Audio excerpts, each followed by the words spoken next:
used to be.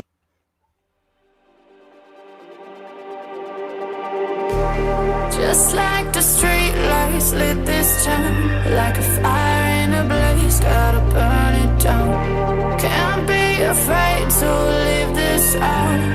We got this far, don't know how. I see danger in your eyes. They know we'll burn down the night. Coming just like the sunrise. You know that we're gonna let it away. Tonight, we're gonna let it away. Tonight, we're gonna let it away. Just like the sunrise, we're gonna let it away.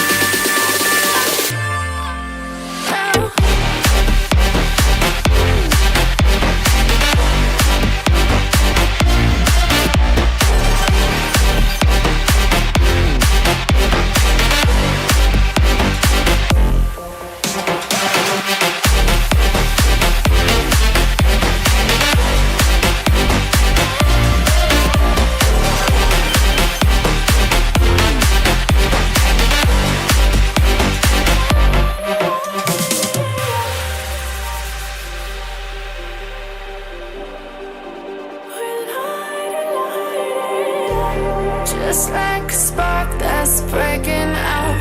Can't make a stop, can't turn back now. We know that there's no room for doubt. No, we can't turn back now. I see danger in your eyes. They know we'll burn down the night. Coming just like the sunrise. You know that we're gonna let it away. Tonight, we're gonna let it away. Tonight, we're gonna let it away. Just like the sunrise, we're gonna let it away.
Hello, everyone. Good morning. There's a lot of things. There's a lot of things, and some of them I am not going to talk about because I am not building this channel on fucking drama.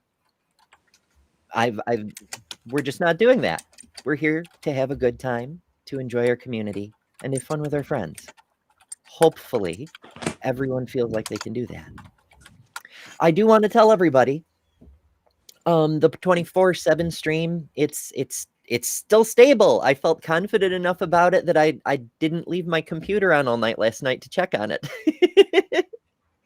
So, hey, good news, good progress. Also, I spent a bunch of time yesterday pre-planning shows for more of October. We're not quite scheduled to the end of the month, but we do have a Halloween show scheduled, and it's a perfect topic. No, it's not. I bought a couple of things specifically for that. I was like, I have to. I know. Well, okay. So I found a thing to talk about, like the extra religious components of the Angel of Death story, and I'm like, perfect for Halloween. And then I found Lilith the movie, and I'm like, no, this is going on Halloween. Holy It's crap. Perfect. I don't even know what's It's in perfect. it, but given what I've been finding on YouTube lately, I expect the algorithm gave me something terribly AI cursed, which will make it delightfully fun. But the reason I bring it up is partly to, get y'all excited for what's coming, but, and if you want to know what's, never mind, later, just no time for romance. I was about to say. I noticed on Discord, as I started the stream, my Discord changed, and it gave an alert. I wish I could show you guys, but I don't know how to share from Discord because I'm very bad at my job. It changed from do not disturb to streaming and then the title of this stream. And that reminded me, because it's taking me a fuck ton of time to pre-plan episodes, to track down good news for the trans news show that I produce over on Transpositions Weekly, and all these other things. I'm like, if only people could help me track down shit, Turns out, some of you may recall, I used to have a Discord. In point of fact, I still have a Discord. I had to nuke the old one because awful people got in there and made a big fucking mess. And so I took the Vosh strategy of just burning the whole fucking thing down, which Titan is still a little angry at me about because all his precious memes were in the vault. But I did make a second one that was available only to Patreon subscribers and top-level members.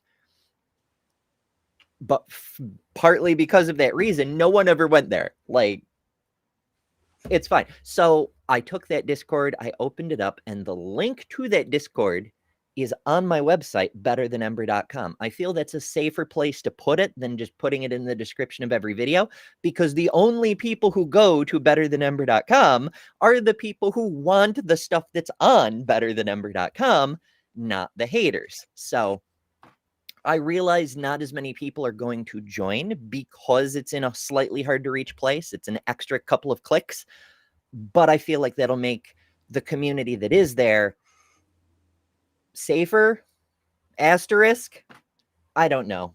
It's an idea. It's probably a bad idea. As many of you know, I am renowned for my bad ideas.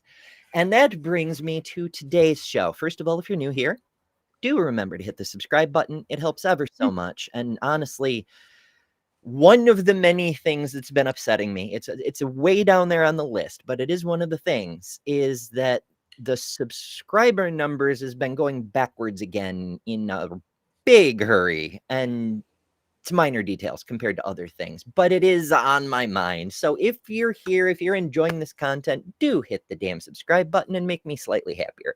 And also, you'll get more content like this served in your personalized feed. So it's a win-win for everyone. Hooray. All right. Today, we're talking about gaming. What kind of gaming? The girl kind of gaming, of course, which is, broadly speaking, the same as every other kind of gaming, but with one nuanced difference. You see, girl gamers game like every gamer, but there's a difference in the experience insofar as the people who aren't girls tend to react in unpredictable ways when girls are around. And so that's fun. So I want to talk about gaming, but I also want to talk about the experience of interacting with the gaming community with a subset that, while not the majority, is still very loud within the gaming community, who have big problems with women being in the same space as them. Sounds fun, right? Okay, Maya makes a good point. They do act predictably, yes. Yeah, very true. Oh, goodness. I mean, I remember that when I was like 20 years ago, I was playing COD like 4 and 5, and the second I would get on the mic and they would realize I was a girl, yeah, it got pretty vicious real quick. And then I would run around and kill them all.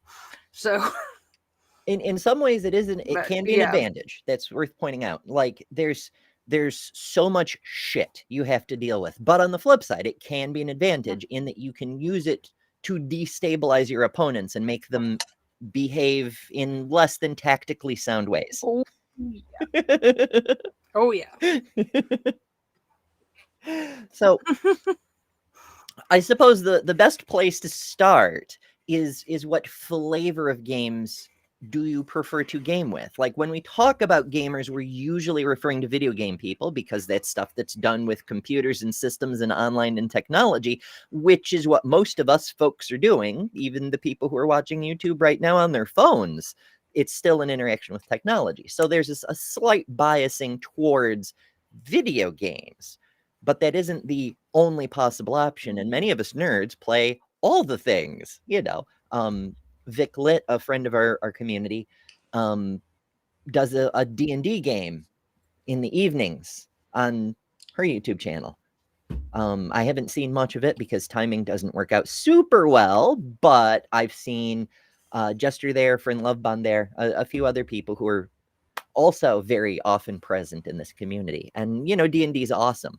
I'm just have no damn time.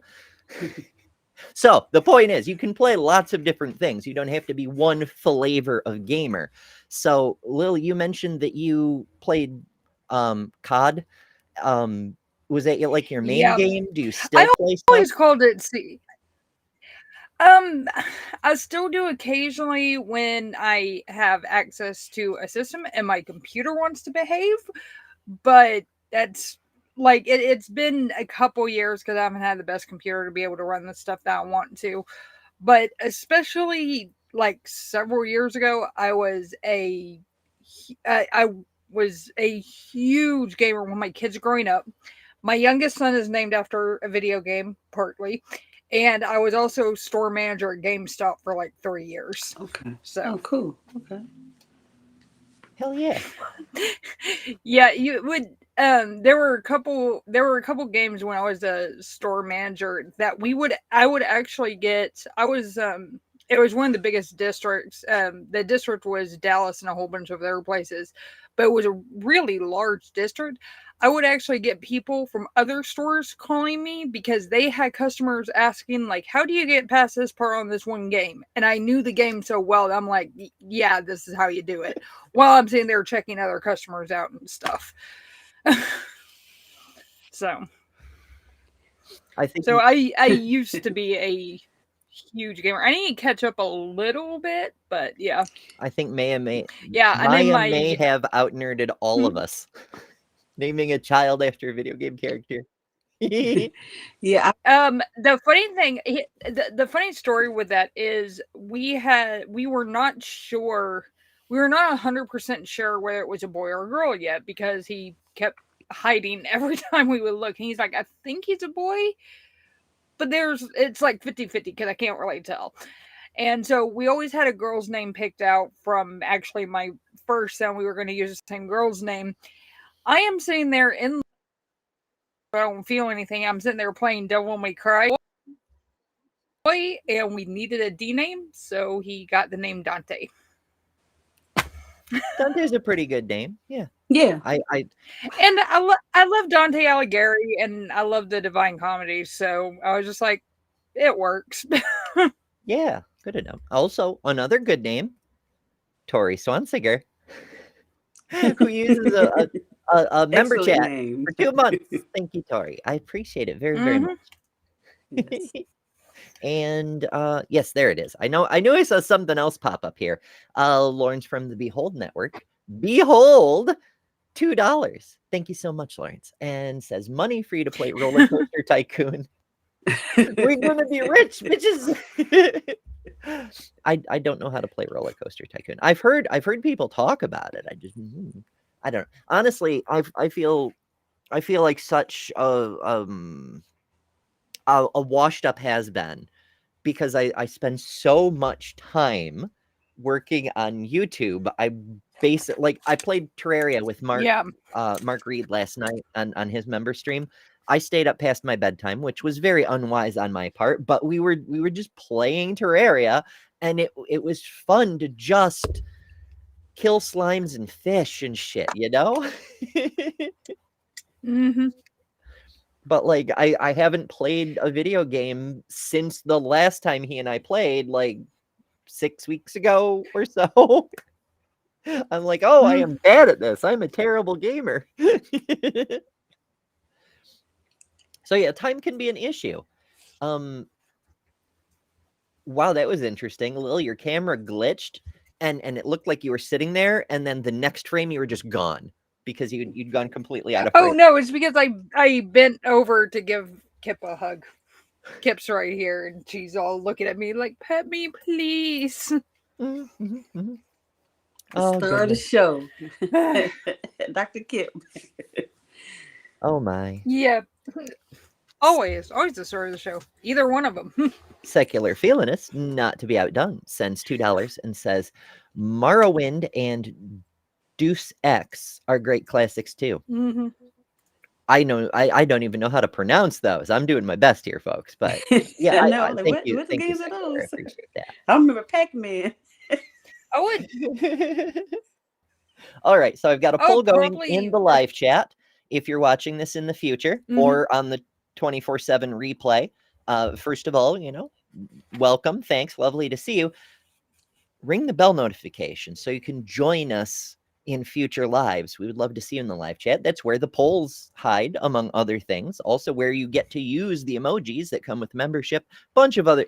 There's fun people in the live chat. That's what we do here. Anyway, today's poll is: what is your favorite flavor of game? So far, we have 24 votes, which may be a record for this early in the show. 4% say casino games. 17% say the latest hotness. 25% say tabletop or trading card games. And 54% are saying retro classics. Hell yeah. Now, there's another reason I mentioned this. I must confess. It's been on my mind because, as you know, I run a Comic-Con here in New York State. Mine is in June. But one of our close allies, we share a bunch of staff. A bunch of our volunteers are their volunteers, right? Like there's a huge overlap. It's called Retro Game Con. It's one of the largest retro video game conventions, and this event is so cool because not only do they have the normal live stage entertainment, cosplay contests, meet the guests, huge floor full of crafters and artists and shit, but half of the convention center, half of it is retro systems, everything from the Atari 2500 and possibly even earlier, all the way up through like Xbox 360, which is technically an antique now too. Never mind. All set up with ancient video games. And every time I go, you could go, you could not see or do anything else and just play old video games on vintage systems. And it'd be worth the price of admission. So I fucking love this event, and it's happening this weekend. Saturday is already sold out. Oh, good. Okay. Yeah. So I'm like, I'm not get sponsored. I'm not trying to promote it per se. I'm not saying anybody should fly to Syracuse just to come to the thing. Although Fly to if you did, Syracuse. you wouldn't regret it. It's just that it's on my mind because of that. So when I was planning this week, I was like, retro's coming up.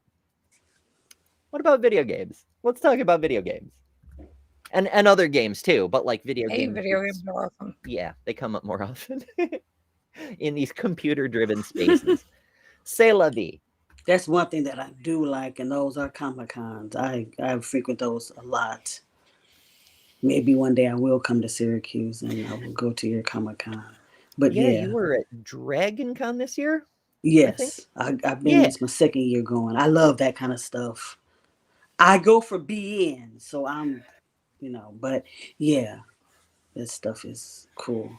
Mm-hmm. It's rough. Speaking of super retro games, I think I had. Go ahead. You froze. Did you freeze? No, I was going to say, speaking of super retro games, I think I had said on my stream, like, I've been on the internet since I was like 10. So I've been on it for more decades than I care to admit. I am such an old school gamer that I used to play the old school text-based MUDs, and I was the admin of one for like 15 years. Like the old school, like text-based, like, yeah, it was all based off Lord of the Rings, which is probably where I get my Lord of the Rings thing from. But yeah, like, I mean, old school games from like the 90s, from like mid to early 90s. It kind of started dying off once World of Warcraft became a thing. World of Warcraft is I hate World of Warcraft. I love the old version of the game. Like I came in just as my ex-spouse used to play WoW all the fucking time. And finally I was like, all right, what is it about this game that's so fucking compelling? And TLDR, she dragged me into it. She's like, come play. You can be an undead warlock. And I'm like, an undead warlock, you say? My ex So, tried to, yeah. And that was right before the pre-launch for Wrath of the Lich King. So, like, they were promoting the fact that if you had a character who was at least level 55, you could start the new expansion with a brand new Death Knight. And so I power leveled my warlock up to level 55, got my Death Knight, power leveled the Death Knight through Burning Crusade, so I was ready for Wrath when it dropped, and I could go directly to Northrend with my new Death Knight ready to go. It ate so much of my life, but it was fun. Wrath was fun. Wrath was amazing. Cataclysm was great. Being able to fly in Azeroth was really nice, even though they fucked up my favorite desert. But it ate so much life. I've got a little bit of a behind the scenes story on the retail side of Wrath of the Lich King. So when I was doing that, I was working. That's when I was at. I was working as a store manager at GameStop. We do midnight releases. Since we had the biggest store and one of the most popular stores, our entire back room sideways to try to get to the bathroom in the back because we had so many boxes of games and of Wrath of the Lich Kings and the special editions and all that. So what happened was my assistant manager and my third key manager both called out sick and got doctor's notes because they both had the flu. I caught the flu from them, so I had to work with the flu when this came out. So I worked from, I think it was like 7 in the morning to about 3. I had a store manager from another store come in for 4 hours so I could go home and grab a nap. And then I worked from 7 to 9, which is when we closed. And then I had to basically run around for 2 hours and get everything set up. And then I worked until I think it was 12 o'clock the next day. So I was on the clock for well over 24 hours for Wrath of the Lich King, which made me absolutely despise would not stop showing up. And we couldn't close until everybody had gone through. It was a nightmare. Yeah. That makes me think of the horror stories of the Barnes & Noble employees every time the author who shall not be named released a new book in the original series anyway. The new books under the I worked at Borders during one of those too. What's that? I worked at Borders during one of those too. Usually I like the midnight releases because usually we were done by like 2. And I mean, it was always fun, and we always ordered pizza and had like it was fun for the employees to hang out, but it was just like I was sick, and because of that, I had to take on a double shift, and that double shift ended up turning into like a quadruple shift. And I call my assistant store manager, and I'm like, if you do not come in now, you are fired because I cannot work another minute because I am about to drop. He's like, all right, I'm coming in. So comes in and he's like half as sick as I am. And I'm just like, this is not fair. Funny thing about it is I ended up dating that guy about 10 years later. Sometimes fate has interesting ideas. Usually I end up dating people sooner and then awkwardly working in the same place as them by accident later. And like, oh, hey. I won't even talk about some of the stories with me with that. I could go on. Yeah. But yeah, my most recent ex was borderline obsessed with World of Warcraft to the point that like it caused issues. And that's one thing that that I have a problem with some of the games like that is people get so damn obsessed with some of the games that's like, it's a game, guys. If it's not fun, if it's like affecting other parts of your life, you probably shouldn't be doing that. I started to notice that Because about like myself, there's one. and maybe we should do an episode specifically about that, the way some games like seem designed to take advantage of. I discovered that all humans have OCD tendencies. OCD people are just further down that particular spectrum because everything's a fucking spectrum, but everyone has them. This tendency for completionism, this tendency for collecting a whole set. This is what drives everything. TCGs, Pokemon, everything is factoring this into its marketing now. And I was noticing that about myself in World of Warcraft because, you know, one day I sat down to just do my quests real quick before I go about my household chores and That's what I do. schoolwork and such. And suddenly it was 6 hours later and I hadn't even eaten lunch. And I'm like, this is starting to feel like work. Like doing my daily quests took like, maybe I suck at the game, but it took 6 fucking hours. It's nearly a full-time job just because I had the full suite of characters. I wanted one of everything, I'm just, I need to cut back. Yeah, this is a problem. Yeah, I got over wanting the everything. There, one game that I play that they daily reset for like the daily quests and stuff is at like 6 a.m. and I'm usually up then anyway. So I'll log on and it usually takes me 30 minutes, but like I'll make sure that I don't play more than an hour. And it's also one of those where like you can buy stuff too, like with the micro purchases. But what I end up doing is I factor that into my entertainment budget. So I have a budget on, so I'm not spending like a ridiculous amount of money. I'm not even spending much at all, to be honest. But like, yeah, it's just like, I've seen people where they'll be like, yeah, I'll be just an hour. And it's like 10 hours later and you're still waiting on them to call you or whatever you need to do. But yeah, game companies have gotten really good at monopolizing on that, on people's attention spans and wanting to get everything you possibly can on the game. Yeah, that's sort of the thing. Like in a world where everyone's attention spans keep getting shorter and shorter on average, how does a game keep you playing hours and hours? It's always little things. And I find myself doing the same thing when I'm like working on this channel, right? Like yesterday when I was setting up the week of the 20th for this show, I was like, okay, I'm going to do this real quick. I'll work on gathering new news for good news next week. Tomorrow, I'm like trying to divvy things up so the workload is manageable. And like, it was supposed to be real quick. And like 7 hours later, I'm like, I didn't go for my walk yet.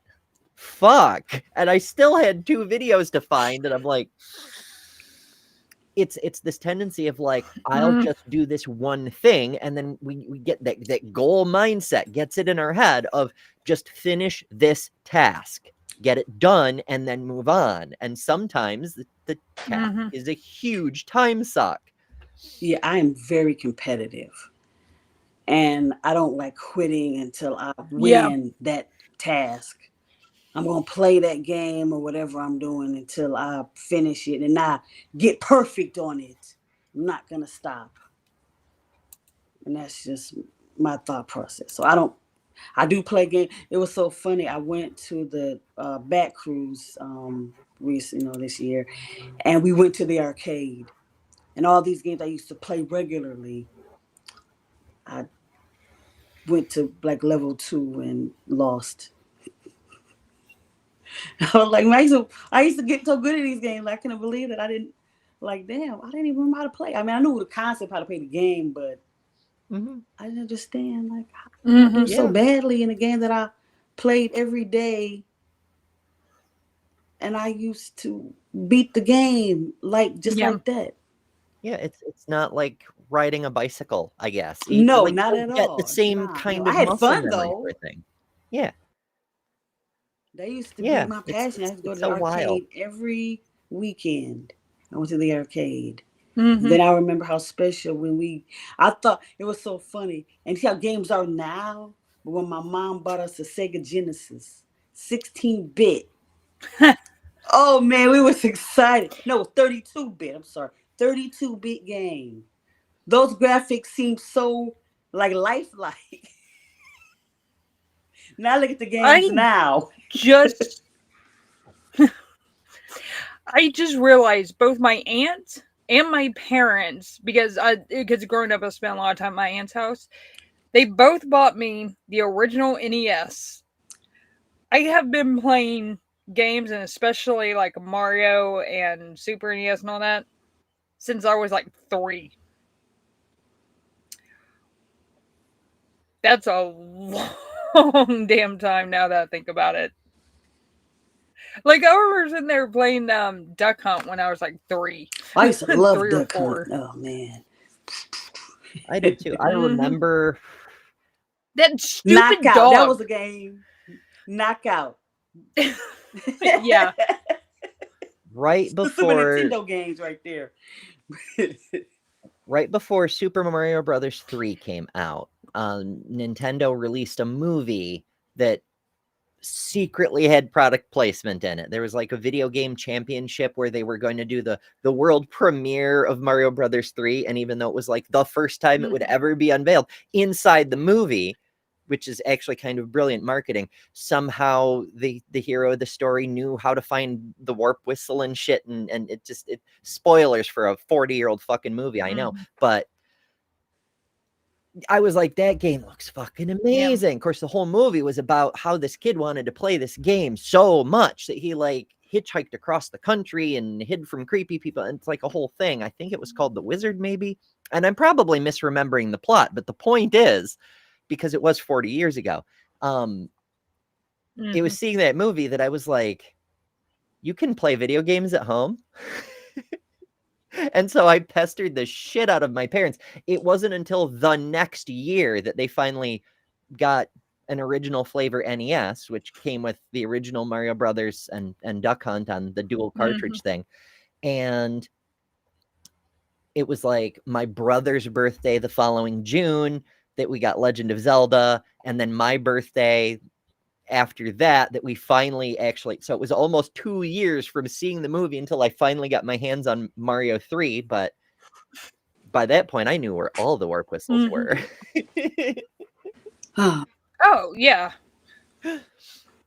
I'll tell you this about more modern video games. It's a few years old at this point, but probably best game that I've played in probably the last 5 years or so has been one called Outer Wilds. But the thing is, you can only Oh play it yeah. once. Because once you know, because the whole thing is like, the cool thing about it is you start off and you have everything you need to beat the game. You just don't have any of the story or any of the information, so you have to go and put all the pieces together to figure out how to beat it. But once you know all that, you can't really play it again. But then Oh, they came out with the DLC that's amazing too. But it's a good 20-ish hour game, and it's a lot of fun. Like it's a whole lot of fun. So, but yeah, that you makes can me only think. play through it once. Yeah, in a way that's kind of poetic. It's like those art pieces. And I know I'm diverging from the topic, but I'm drawing a parallel here.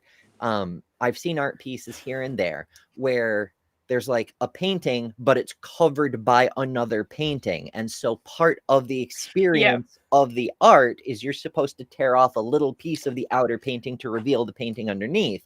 And like 100 people go through Hmm. or whatever, and eventually the full underpainting is revealed, and that's part of the art, but because of the ephemeral nature of that transitional phase with the participation, the Yeah. outer painting itself is lost, as well as that moment of discovery when the underpainting is revealed. And it's Mm. I don't know, it like it appeals to something. I don't know how to phrase it, but it's like it's extra beautiful because of the part that's no longer there. Yeah. Especially when you helped make it that way, Yeah. you know? Yeah, exactly. I mean, it's a great story too. I mean, it's a really cool, really intriguing story on which it's one of those things like you can't say much about it without like spoiling some part of it. The other one that I played, that I know my computer can handle, that I played quite a bit in the last few years was Cult of the Lamb too, I've which heard of of course, that. Yeah. yeah, I had to like I had to have my own cult. Come on. Who doesn't want their own cult? Where's Yeah. that damn weasel? I know he's lurking. He's probably playing with lasers It's some somewhere. YouTuber that was talking about it. I can't think of who it was, but they were talking about the Yeah, game. yeah. There's quite a few. Yeah, there's a few YouTubers I know who talk about it. I'm trying to think of who it was, but yeah, it was somebody So that was in a platform that said they play the game. Hell yeah. I mean, I personally, I don't know. yeah, I know. I can't remember her name. But yeah, there's been quite a few. Yeah, I love It's to a see fun people game. talk about their favorite games. Like, not even the gameplay, Oh, I although that love Need can for be fun too. Speed. Oh, that's a cool game right Need for there. Speed's good. Yeah, I like Need for Speed. Yeah, y'all gonna make me want to get another game Hmm. system. I'm not familiar with that one, but I have But seen my some games Yo, that yeah, have Need for Speed is amazing fun, music. fun. Yeah, like games but where you my just want to play all just for the time, soundtrack. yeah, my all time ultimate favorite that I could play over and over, and this includes 1 and 2, is the Half-Life series. I can sit there and run through that over and over and over and over. I love the crap out of the Half-Life series. Okay, Aunt So Jur asks a somewhat germane question. It's more on topic than I usually am. So, Aunt Jur asks, amongst the movies and various series that are based upon the games of video, do you or anybody think it's necessary to have played the game to get the movie? Me personally, it depends on the movie. Like the Minecraft Tomb movie, for Raider, example, because yeah, Max I saw it Payne. earlier this year with my son at the drive-in. You don't have to know anything about Minecraft. I mean, some of the jokes are a lot funnier if you know about Minecraft, but you don't have to know a hmm My um, youngest, so they play Minecraft and Roblox. Man, yeah. I mean, I can't think of any that you absolutely have to play the video game. And people crap on it for being a crappy movie, and I don't necessarily disagree, but I like looking at Carl Urban for 2 hours.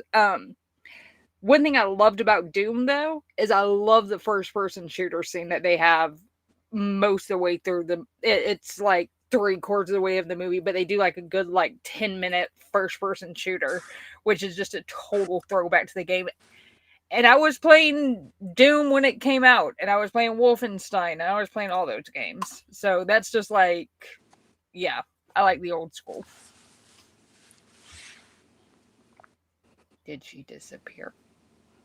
something happened. It's just us, huh? Yeah, like I used to. I not really wasn't too Oh, advanced in apparently it, but she's like freezing out a little bit. Max Payne and Tomb Raider. I used to play those Yeah. games, and then I played Street Didn't Fighter Hitman and have like one Double too? Dragon and stuff like that before it even became movies and Yeah. things like that. Mm-hmm. Yeah, I love the Doom movie, but it's more nostalgia than anything else. Is just like, and I like looking at Carl Urban, so I can't complain too much there. Yeah. With The Witcher, you don't really have to play the games because there's games and books, and now there's a TV show on it. The first season of the TV show is really good, though. Yeah. I haven't seen the other ones because I'm lazy and have not re-up to my Netflix account, but I don't watch them. but yeah, but the first season of The Witcher is really good. But the Yeah, I thing like the is, and first season it as took me a well. second to realize. Yeah, but here's the thing: it's not in like chronological order, so I had to go back and rewatch it in Oh. chronological order, and I was like, oh, okay, now everything makes a ton more sense. Otherwise, it's all jumpy, Hi, and I was just hello. like, because it had been so long. You're there. Hello. Yay! The main computer is somewhat exploded. It's I was kind of racing to see if I get that back up or this turned on first, but you're on the backup computer. So pardon the echo if there is one while I get the main I don't thing hear anything going again. right You're now. fine. You sound okay.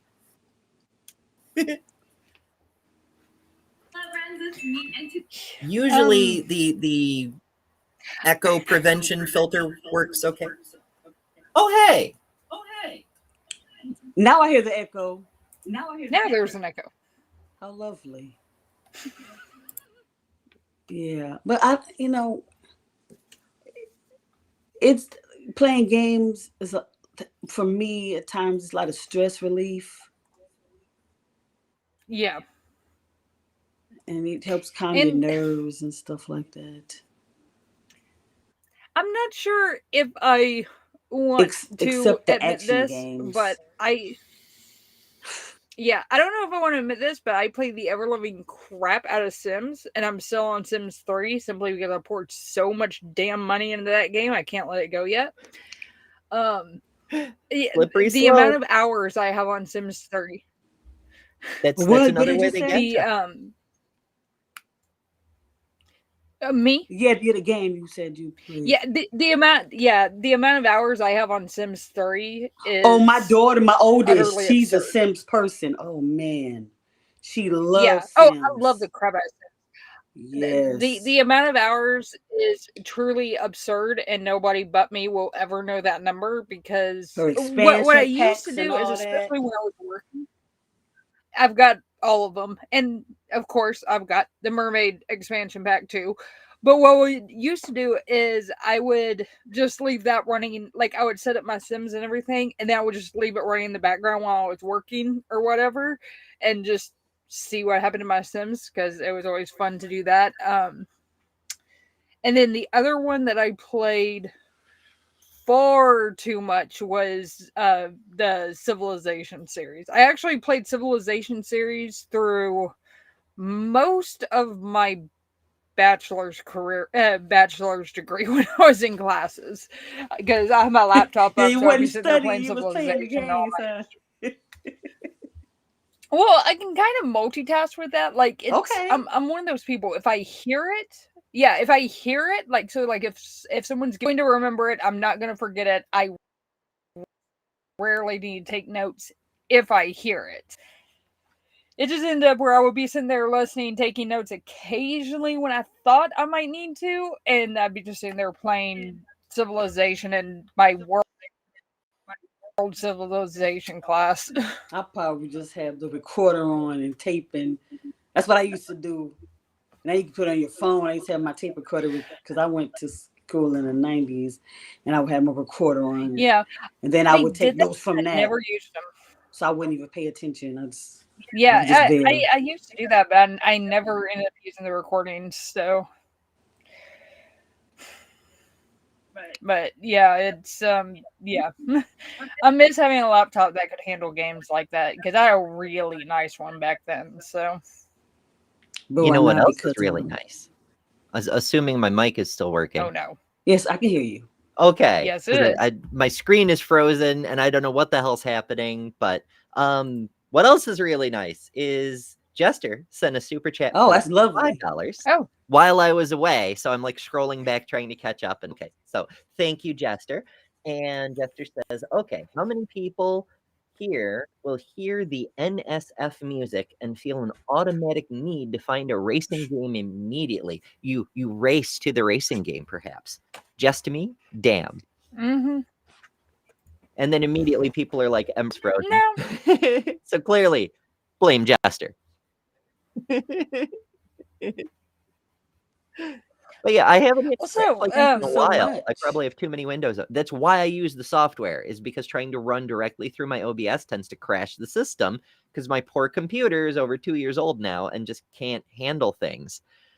But that hasn't happened since I've been using the software. But the good news is, when my computer dies, as long as it's the software running it, we don't automatically lose the stream, you know? yeah. It's something anyhow. Have you ever lost a video game because a connection crashed? Yes. Same. I'm thinking of Yeah. the Viva La Dirt League video before my own experiences. I know it's happened. I've seen it happen in like World of Warcraft, where your character lag storms right in front of a fire, and then you die, and then the healer yells at you, and you're like, "It was lag. I can't help it." But there's this one Viva La Dirt League. Well, they probably did it more than once, but the one that comes to mind is like a character stuck in the blue zone, and then he just like lags out, and then the blue kills him, and then he reconnects, and he's like, "Oh, damn it!" Something like that. Viva La Dirt League, for anybody who doesn't know, is a YouTube channel where they make live action skits about video games, and it's hilarious. Oh, you bust your knee snowboarding. That Oh reminds no. me. There's this one. It's like 9 years old now, but it's this one skit of. Okay, so anybody who's played, there's this whole thing about Civilization that Gandhi starts out so peaceful that it gets to a point that there's like a glitch in the system where he'll turn to like super warmonger and try to nuke everybody. And apparently it was a glitch early on, but it just became like a joke, so they left it in there. And there's a live action skit of all the world leaders sitting around a table and everyone talking about Gandhi trying to nuke everybody, because that's like obviously the ultimate weapon you get is nukes in Civilization. But it's hilarious. It's really, really good. It's weird that the most powerful weapon is the most powerful weapon we have today. Like anything that, I don't know. I think it's weird when something that goes way into the distant past in a fantasy kind of way, like we worked out the dynamics for how to use spears and phalanxes and shit, but they couldn't think of anything more advanced than nukes. Like, yeah. Orbital bombardment, perhaps. I mean, it's one of those things, because I usually go for either domination, which is military, or I usually try to go for science victory. But if you're going for science victory, those two kind of go hand in hand.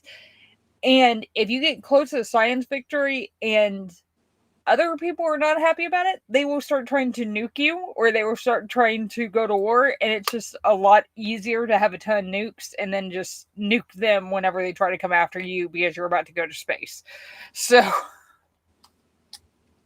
but yeah, it's been a while since I played Civ, but oh my god, like I honestly cannot remember the last time I lost a game on there. It's just one of those games that I got so good at that it's absurd. So just don't play it again, and you'll be fine. You'll have a perfect win. You perfect play, yeah. Yeah. Like when my dad was trying to show me how to archery, right? Which, not a video game, but could be a game under certain circumstances. He set up a target, and he took my little kid bow, which was like a 15-pound draw bow, and bullseye. And I was like, wow, that's impressive. And he's like, I haven't even touched a bow in like 10 years. And then he took a second shot and missed the target entirely, and took a third shot and missed the target entirely. He's like, damn, I should have just left it at the first shot and let you think I was that good. Just once you win, Spore is also going. really good. Oh, I've never finished Spore. I like the evolution phase. It's so much fun. I'm excited for the space travel part. Yeah. But the conquering the world as a capitalist civilization part, it doesn't do it for me.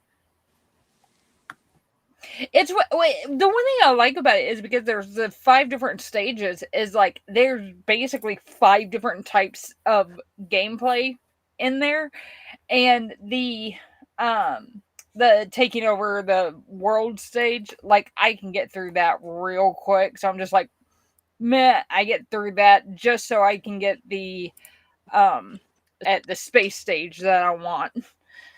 But yeah, it's what I had the creature I had looked like the weirdest, like anthropomorphic, like peacock. It I need to try and find a picture of it. I had that, and then I had a ragdoll cat that I used a lot. Damn it! Now I want to go play Spore now. Yeah, somebody More just mentioned sport. it. Somebody just mentioned it in the chat. I Oh, think that it was was you. Lil. Mm-hmm. It happens from time to time. That No, was it you was that mentioned it. no, it was secular feminist. Oh, okay. Because you said P I love Linus. sport. Okay. Yeah, mentioned it first, and I There was was a like, "Oh, sport too. Spore." Okay. I got you. There's a Spore too. That's How did that's I not what know this? I don't. Yeah, what she said too as also like TOO Oh, okay. is what she mentioned. Yeah, Yeah. I kind of have a massive issue with EA right now, so I'm not the most inclined to buy stuff from them if I can avoid it, which is and it's one of those things with Sims is I played Sims 1, had all the Legend of expansion Zelda. packs, skipped Sims 2, I did Sims 3, and I was going to skip Sims 4 and do Sims 5, but apparently Sims 5 is morphed into something that's apparently not very simmy. So I'm just like, okay, I'll stick with 3. Okay. Yeah. I have a picture. There's your beautiful Oh. face. Hey! Y'all are getting the Hi! behind the secret void view. Here, my void really is a curtain. It really is. The main computer is it's decided it's taking a nap today. It's on strike. It's It's tired. It wants to take a nap. Yeah. It's like hell You're with this. back. Oh goodness. Hey, I naps love are indie severely games. The underrated. big studios have abusive license agreement. Yeah, they really do. Yeah. I agree with Neuro there. Yeah, they really do. Indie games. Yes, indie games can be quite cool. My older daughter is it's getting complicated referring to my different because my oldest is non-binary, and so I say my oldest and them, right? And then my son is my son, and then there's my youngest who is now my oldest daughter because she's no longer my youngest. And so it's an adventure. Anyway, I digress. Yeah. Indie games. My oldest daughter obsessed with Undertale. Like for a couple of years, and it still permeates her art, right? Like she draws all the time, she animates stuff, she's been making music. The latest one that I was just so tickled by that I posted like an 8-second clip of it for the members. They're Undertale characters. There's Sans from Undertale, and there's Flowey. Like they're stylized enough it isn't super obvious unless you know that she's been obsessed with or she was obsessed with Undertale in the past. It's like part of her culture now. But yeah, indie games, they can get under your skin. Apparently Toby Fox, whom I believe is the Five Nights at Freddy's guy, turned out to be a giant asshole. But some games, regardless of the creator, the games themselves can be my kids remarkably played cool. the crap out of that one. What's that? Yeah, like it was funny. I said my kids played the crap out of Five Nights at Freddy's. Oh yeah. But it's one of those funny things that growing up, my parents would be obviously relatively offended at some of the games that I would let them play, and I'm like, they're video games. Like I'm not worried about it. And they're both still huge gamers today. But and then on top of that, on top of just like computer games and like console games, you've also got all the mobile phone games that have pretty much a cult following. So We had the for the Comic Con I run, we had we've had Genshin Impact actors at various points. In fact, I think we have another one booked for this next year, but we had like a bunch of cast members at once, and so we did like a panel with them, and it just they're voice actors. They know nothing about the gameplay unless they played it themselves, kind of thing. Apparently, that game is a huge money suck, but I don't know. It didn't. Yeah, it is. I've got a friend that plays it. Yeah. It's one of those things where I hear people. In fact, one of the videos I have queued up for today, if the main computer ever decides to work for us, is a person talking about how mobile games are scams. Like they're either just endless ads designed to make you watch ads over and over and over, or they're a money suck like Genshin. Like one person who's like, I'm so over the game, but I've put more money into it than I did into my freaking college education. Yeah, I think I got swam Yeah, with one and of I them can see games. that there's two that I play. That one, either there's one, I think there's one ad a day, and it's like on like your like daily challenges, and it's like a 30-second ad, and it's nothing, and it's one ad a day. And then the other game that I play has no ads at all. And those two, oh my god, how long have I've played one for like 6 or 7 years and one for about 5 years now. And like, I mean, I'll throw like a few bucks here and there into it, but like I said, like I count that I don't really go to the movies. I don't spend long to consider that part of my entertainment budget because it is entertainment for me. Yeah, And it's for like sure. you gotta have some entertainment. Speaking of entertainment, Hooligan, who is a very entertaining fellow. See what I did there? Find him. The channel is still called Skeptic Spin, right, Justin? My apologies if it's not. My brain is really, really baked today, and I'm just doing my best here. But he does a bunch of funny stuff, and we've got a project coming up soon, TM, so keep an eye out for that. But Justin says, remember, 9 months? Thank you, Justin. Also, stream baby, channel baby, whatever, YouTube baby, what, it's fine. Anyway, thank you, Justin. Justin says, game designer, gamer girls, it's like bait for me. And that's exactly the point. We're trying to embiggen the community by baiting people and being like, come hang out with nerdy ladies. Nerdy ladies near you. That should be a stream title. I don't know. It's fine. But thank you, Justin. I'm just, it's been a day, folks. It's been a day.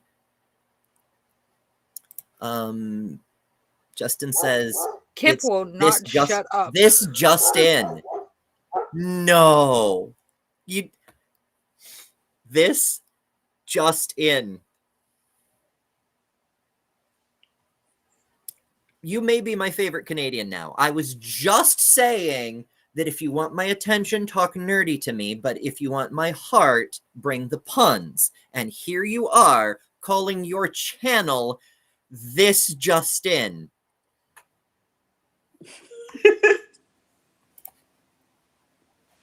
Best community on YouTube. It's just no argument at this point. Justin wins the internet, but he's off to work. Alas, alas. All right. Well, thank you for dropping by, Justin. Oh, wow. Yeah, secular felinist said Pepper has something to say, and yes. So our where? So the door to my office. Secular felinist asked me if Dr. Kip the dog had I found it because she was barking like a man. Yeah, I heard. I figured she had opinions. Yeah, always. The thing is one of the doors to my office goes directly to the backyard, and I usually leave it cracked that way they can come and go as they want and all that. And apparently, the neighbor across the alley, but like catty corner, got the most yappy little dogs in the world and will yap at everything. And then, of course, start yapping at them. And little dogs are yapping again. So, yeah, it's. Them little dogs be feisty. Yeah. I mean, Yes, occasionally they're very feisty. the actual microphone is fairly okay sound filters on it, but occasionally when the bigger the dogs, the Great Dane catches sight of the UPS guy, for example, it'll come through on and then the other dogs start next door, and then he's barking at that dog, and then it goes on for an hour. And to answer Dr. Kip, she only gets called Dr. Kip when she's being good. If she's being barky and loud, she gets called Kip. So it's like good girl, except doctor. You only respect her academic title when she behaves. That's controversial. My goodness. She's a dog, so. Mm-hmm. Yeah, I get it. I knew a dog who responded to asshole. Although he did. Yeah, although he did insist I call her Dr. Kip, so I should probably start calling her Dr. Kip. And there she is giving me lovey eyes now. The queen, the real queen of just be Detroit, is respectful. laying It's around, not hard. but lazy. She just lazy. The real queen of Detroit. They are. All of my dogs are lazy. They are the laziest dogs ever. They're like layabouts. That's all they do. And it's like, I thought you were supposed to be part lab and like super energetic. And she's like, no, I'm going to go take a nap. Secular Feelinist sends us a super chat for $5. Thank you, Secular. And says, the past, the present, and the future all walk into a bar. It was tense.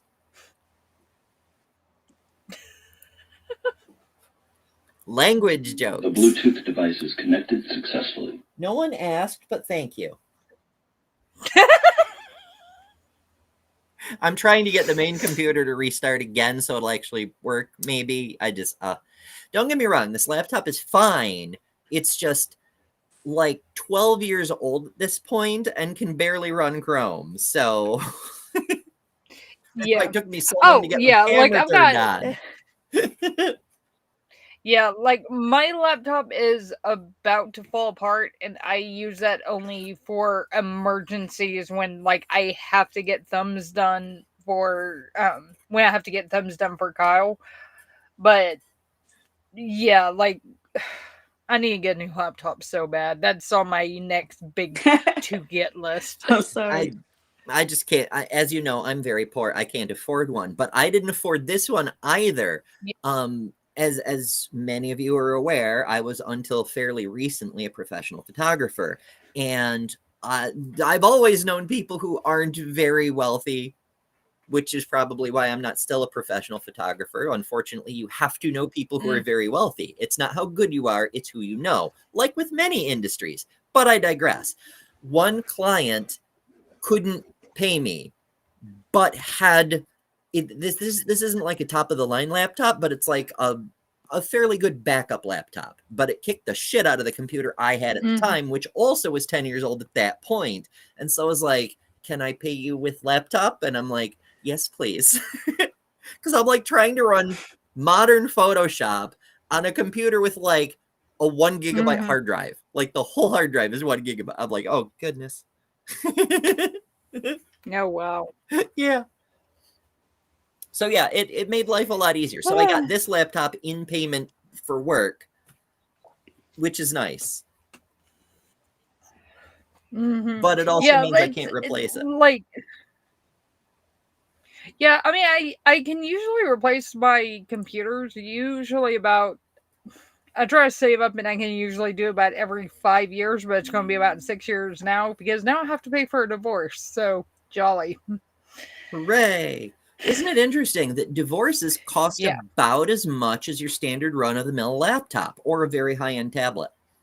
You can either have a computer or a divorce. Yeah, I mean, luckily for me, it's pretty easy because we basically, it was amicable enough that we're just like, look, we're leaving with what we came in with. We have our own separate stuff. Like, there's no dispute over property, cars, anything. There's no dispute over anything. So it's like, we just need this on paper that we're legally divorced at this point. Yeah, that's what those luckily, no fault uncontested divorces are for, which is another. Yeah, Now it's a tangent still, on top of a tangent. We're into politics. It's one of the things Republicans are trying to take away in the U.S. Which is what I'm trying to get done, but it's still like 5. So it's like, just for the love, Texas. Okay, we've got OBS up on the main computer. It's a start. We might get it back before the end of the show. Holy crap! No, shush. It's not time for you yet, man. I've kind of just liked just talking. The video would have been an extra bonus, but we've kind of had a great conversation.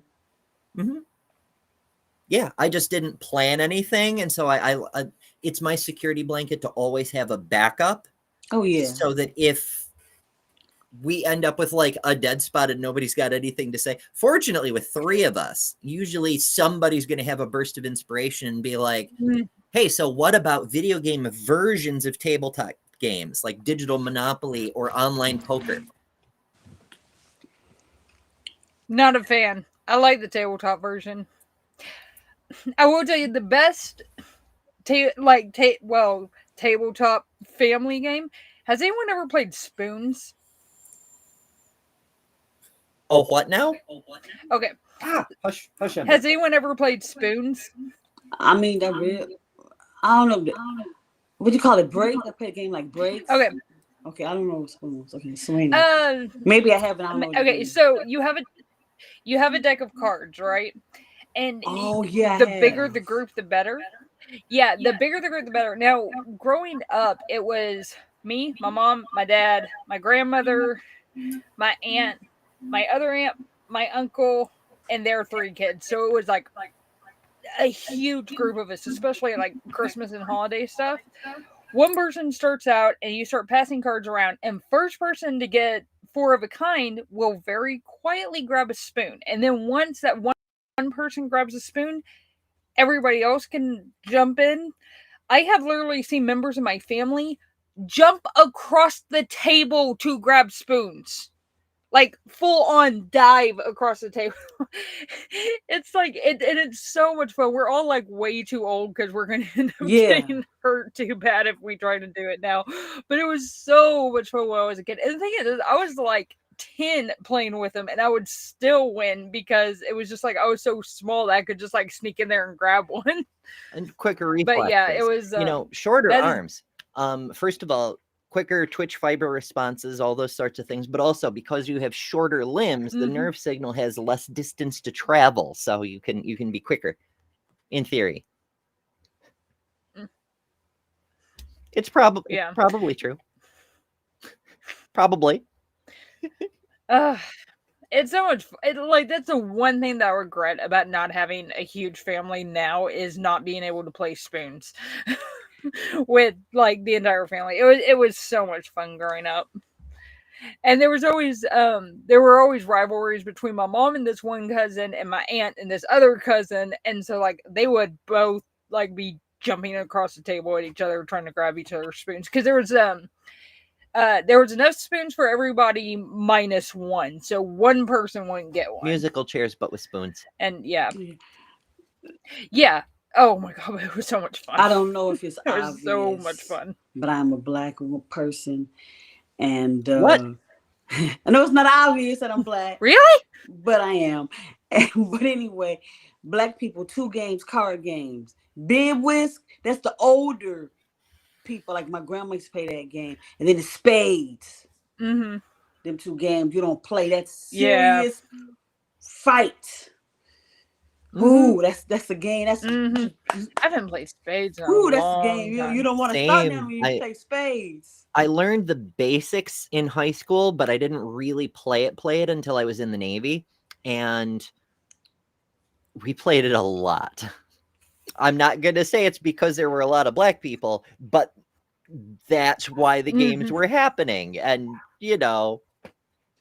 because I mean, it's not exclusively black culture. I did learn it in my white ass high school, but but Yeah, that you don't I don't think play I could even tell you the spades. rules if you held a gun to my head now because it's been so fucking long. Yeah, I play Yeah. online sometimes, and I've had some words with some of my partners virtually. Yeah. I mean, I think the big card game with me growing up in my high school was bullshit. Oh But yeah. Yep, we smoked, played spades and dominoes. That's the hangout. I love dominoes. My kids never got into it though. They were like, "Aren't these for knocking down?" I'm like, "Children, please allow me to debit." Do you think there's no reason there's all these dots on the damn things? Same thing with the funny cribbage, thing about weirdly enough. yeah, No, the funny thing about playing bullshit with like kids I went to high school with and like at the time we're in like church group and stuff with is once we got older you got really really good at telling who was bluffing and who wasn't. If you were Oh good at yeah. bullshit you were awesome at poker with that group.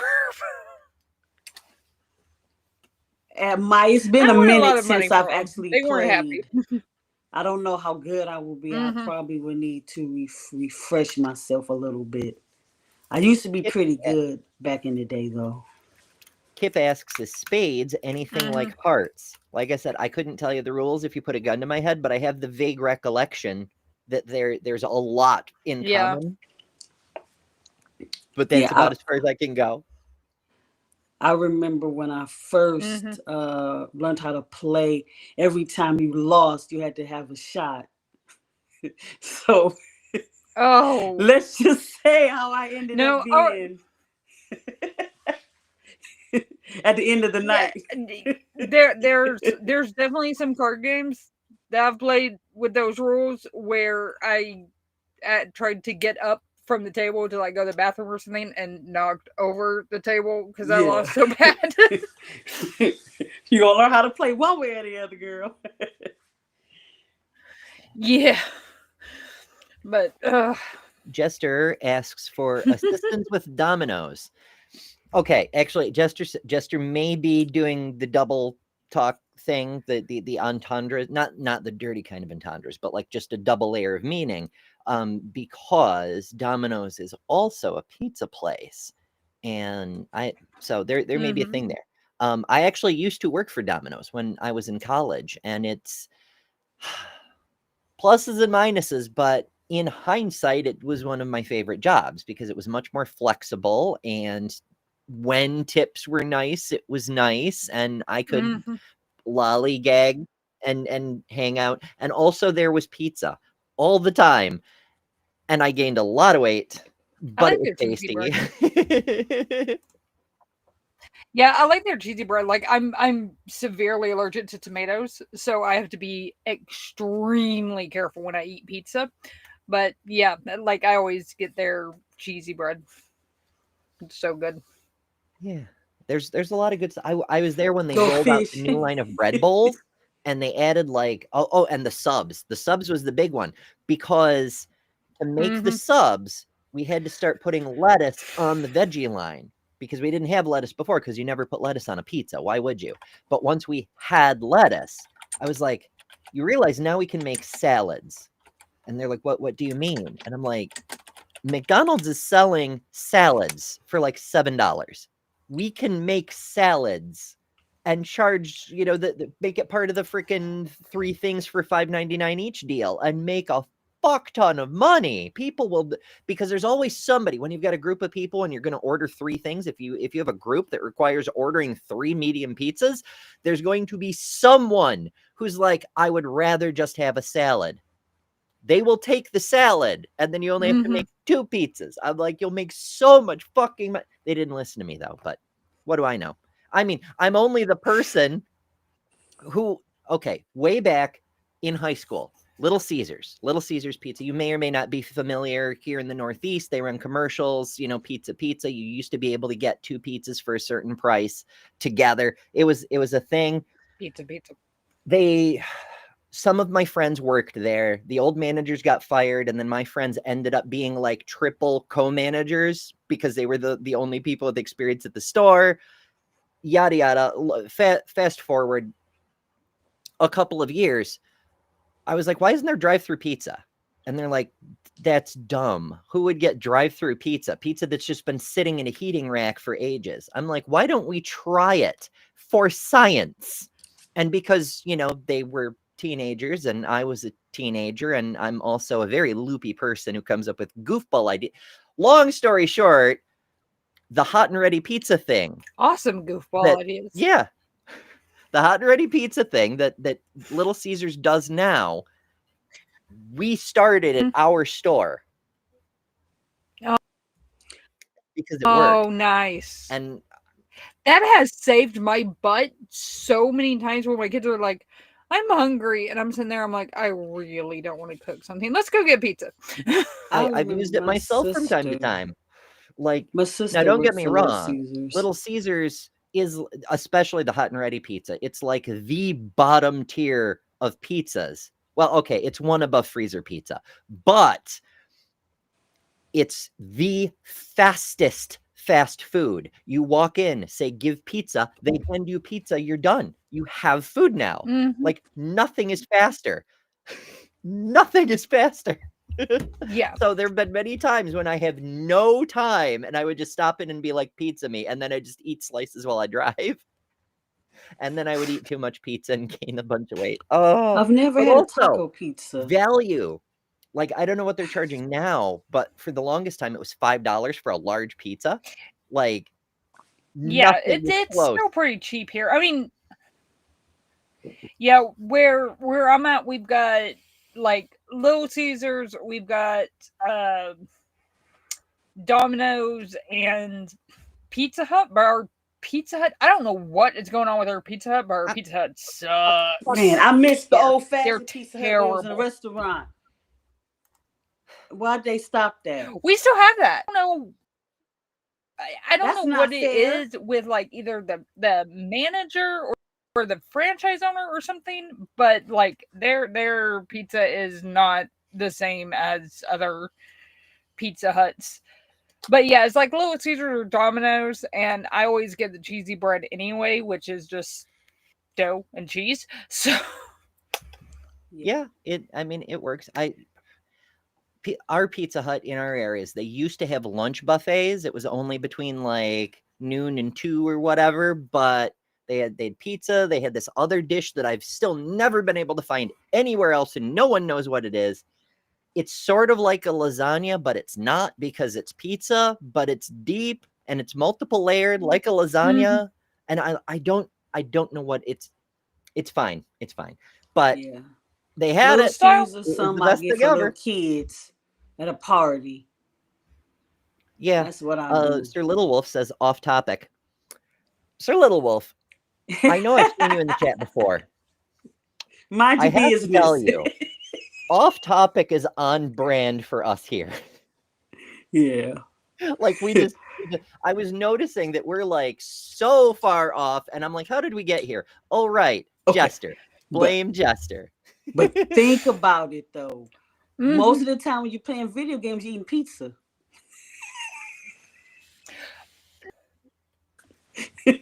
You're not wrong. Okay. Jester, Chicago deep dish. Yes. Thank you. Beautiful, delicious. I like thin crust, but not that's the thing I was thinking. I don't. When I actually get now, I do prefer my Detroit because it's not as thick as Chicago, not as thin as New York. It's somewhere in the middle. But not Little Caesars. You want come to Detroit and get Buddy's Pizza. Yeah, we don't have like Texas style pizza. We have barbecue. So yes. Oh, the barbecue pizza is good too. I'm gonna answer Kip. Yeah, he does. Sorry, Texas barbecue kicks everybody else's ass. I like Texas barbecue. I like Texas brisket. It's awesome. He also owns the Detroit Tigers as well. They also own the Detroit Tigers as well, besides the Red Wings as well. I used to work for the Illich company for several years, and they do not treat their employees right. I will say that. They also own a few of the casinos, Motor City Casino as well. But they are a-holes, I will say that. Alas, that's all too common. Yeah, exactly. Cavatini. So I tried to remember. I'm like, it sounds like Cavatini, but that's probably wrong because I'm remembering it from many years ago. It turns out my estrogen brain comes through.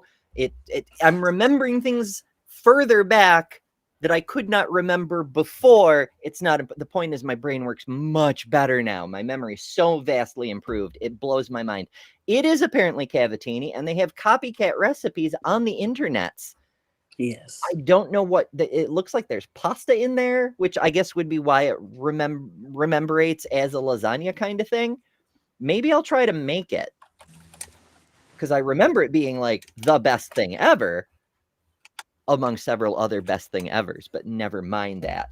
But it's so far back in my head. So yeah, maybe I'll try it. What could possibly go wrong? I'm gonna answer. The one thing I hate. Oh, go ahead. Go ahead. I'll let you finish. I was going to say the one thing I do hate about barbecue though is I have to be super careful about the sauce because of the damn tomatoes. Having a tomato allergy is like the worst thing ever because you do not realize how much crap you cannot eat. Though I do make a white sauce. I have to do like Alfredo. Yeah, I do a white sauce Alfredo or something. lasagna as well. And I also do a white sauce pizza that I make sometimes as well. An Alfredo lasagna could work really well. And Jur asks, it is. It's really good. I've got really. Yeah, I was gonna do that. Yeah, I don't know about a Detroit or Michigan style, but I can tell you there is a Detroit style pizza. I can tell you it's more of a thicker crust. It's middle. It's not thick or thin. It's somewhere in the middle, and it's so it's not deep. It's like a square. But it's not a thin crust either. Well, I mean, no, obviously, it's only a thin in crust. Between. If there's another one, I don't know about it, and that's what I'm from Detroit. Yeah, a proper thin crust, regardless of region, is you're not using an actual pizza crust. You're using a burrito shell, and to make it properly, the sauce and cheese goes all the way out to the edge. There is no handle crust. None of that nonsense. If they're not doing that, they're not doing it right. And it's traditionally cut into squares because it's for snacking. That's why there's no edge, because the middle pieces don't have an edge anyway. So why have edges on any of it? So the cheese goes right to the edge. And then the real Detroit pizza, the pepperoni stuff is on the inside. It's not on the outside. Equus is like, all this talk is making me hungry. Me too. Okay. In fairness, this one actually did devolve into food. Yeah, and I said in chat earlier that you did again and have made me absolutely starving. Hey, I'm not taking this one was Jester. Jester said something about Domino, and I started telling stories about college, and so this is Jester says also no double entendres about Dominoes. I need help. Yeah, it's so funny. I don't we all? Guidance, but you may not want it. It's so funny. The things I get involved with tend to go explosively badly at the most unpredictable times. Fair warning. Yeah, Mandisa, Cynthia, and I, we go through like a battle because she's from New York. So, of course, she always fights us over our Chicago love. It is so funny. We really be battling it out. Pizza wars. Although I will say, on a slightly different tangent, like you were saying, Kelly, how we've sat here and talked most of this time, I have been sitting here trying to rack my brain on.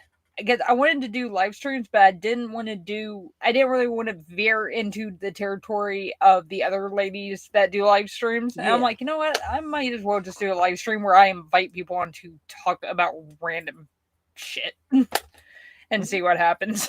Yeah. Yeah, that's sort of the point, right? Like I pick topics, but Yeah.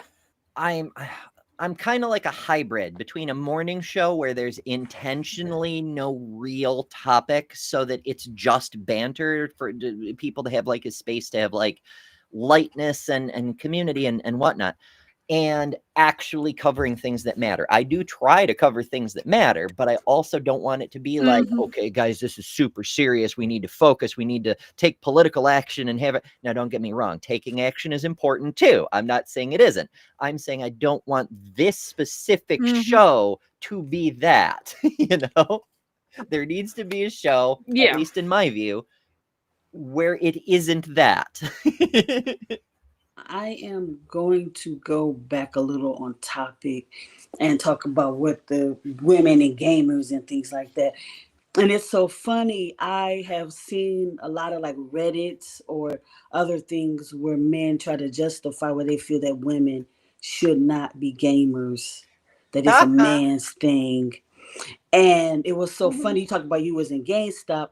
I read a Reddit story about how a girl worked. She worked for GameStop, one of those games, whatever.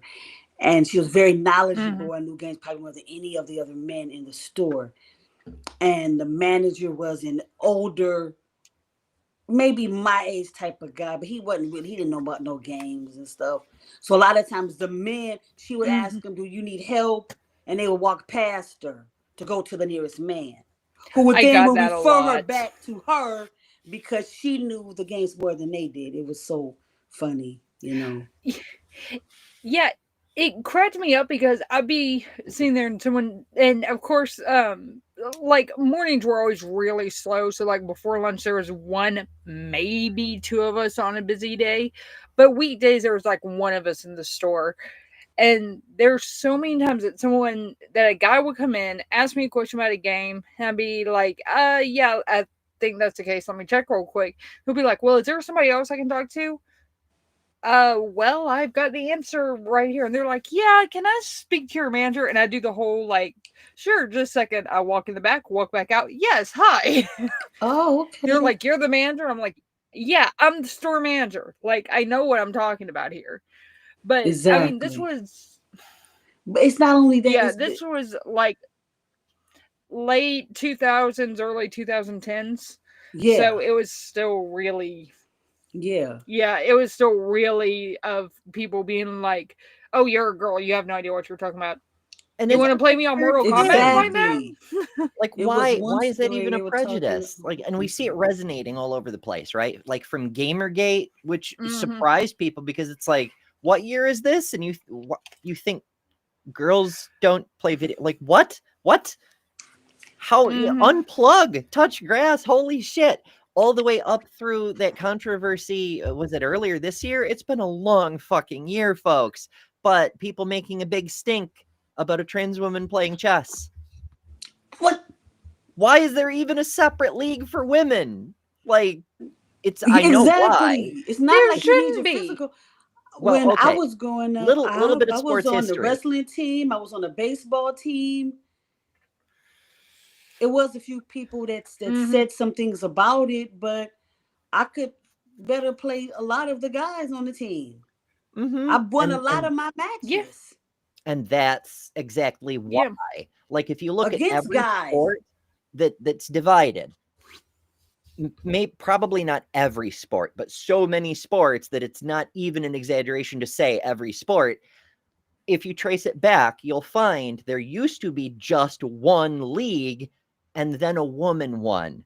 And the men were like, oh, I can't be beat by a woman. And suddenly the next year or whatever, next season, there's a women's league. And the women have to go play in the women's league.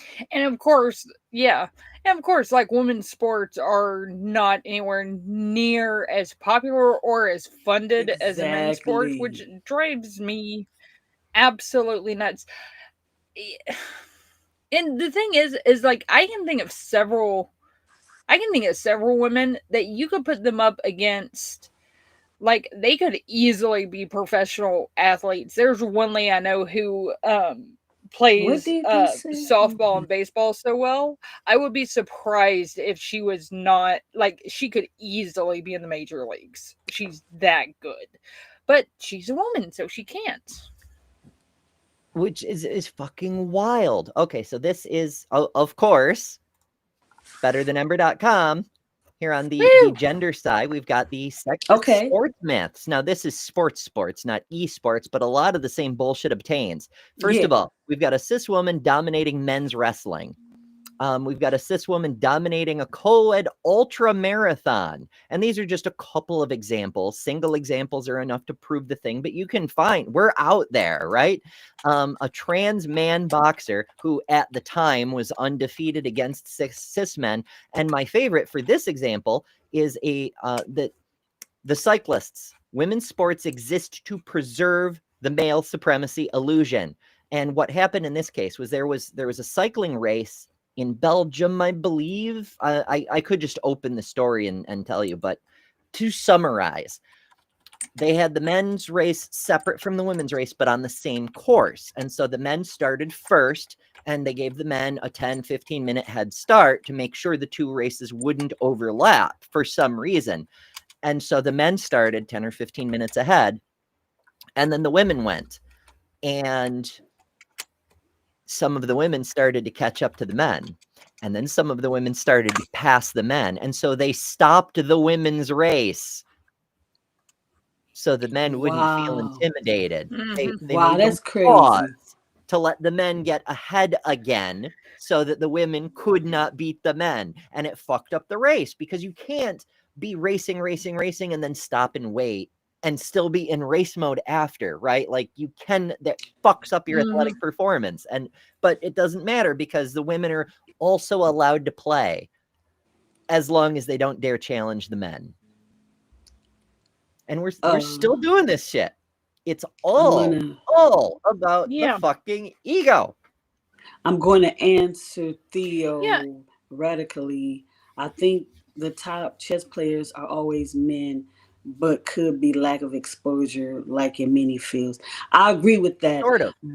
It is. It goes to, you've probably heard of a big Netflix show called Queen's Gambit. There was a book by the same name. It tells a somewhat fictionalized but generally true story of a woman who became a chess grandmaster. And she's not the only one. The woman that story was based on famously played against, I forget how many, but let's say a dozen chess games at once against men. And it at a time where a woman beating a man even once was remarkable. And she was hailed as a prodigy and a beacon for women and so forth, but she wasn't the only one. And once she led the way, other women started playing chess and discovering they could, in fact, with their tiny little women brains, beat the men. And the men got really, really scared because the women were kicking their asses regularly, because as much as men like to talk about facts and logic and women are all emotional and shit, it turns out that a female neurology tends to be wired slightly more in favor of strategic planning, which means women had a slight edge in seeing the other opponent's moves in advance. And the men were scared. And so they're like, there needs to be a women's league. The women deserve their own league because we all know they can't compete with the men. Even though we don't have like the brain other capability. sport is that the men were getting their asses whooped and they were embarrassed. We supposed to be home cooking and cleaning. How we got time to play chess? But it's so funny how things are. My good friend, well, we don't talk as much anymore. We used to go to church, same church together. She was a teacher. And I had another friend, ironically, that I worked with when I worked under the Little Caesars. But the owner, the Illy's family, that company, I met her through then, just years ago, still keep in contact. And my friend who's a member of the church, was the chess. So my friend, her daughter goes to the school that she teaches, and they're both under, they didn't know each other, but they ended up meeting each other because she taught my friend's daughter. And she's the chess coach. And she's actually got this team of girls, and they have beat state and they are a phenomenal group. You know, it's a high school team, and the way that those girls play chess, they've knocked out so many guys. It's amazing. I know. I mean, you see it in boxing too. Like there's the whole huzzabazoo about men hit harder, yada yada yada. I mean, in overall spectrum, yes. However, when you match up a person by weight class, it's not that big a difference. And in stuff like boxing, how hard you hit matters a whole lot less than where you hit, how often you land a hit, etc. And women tend to have a slight advantage in agility and dexterity. And so while a man might hit slightly harder in the same weight class, a woman will dodge more often. A woman will land a blow more often. A woman will land a blow in a sensitive spot more often. And it's intimidating to men. They're like, I'm going to get the shit pounded out of me by women. So, you know, and we have to let the men save face and be like, oh, well, women need to be protected. We can't have men punching women in the face. It's fucking misogyny. That's why so many mixed martial arts groups are mixed. Like some of them do have men's and women's leagues, but some of them don't. And strangely, there isn't a higher injury rate for women in the mixed ones. Can't imagine why. Well, that's a little off topic for video games, isn't it? That's more actual. I mean, games. It's. I mean, well, it's then gamers. again, you didn't say video games. You just said gamers, girl gamers. It could be any kind of game.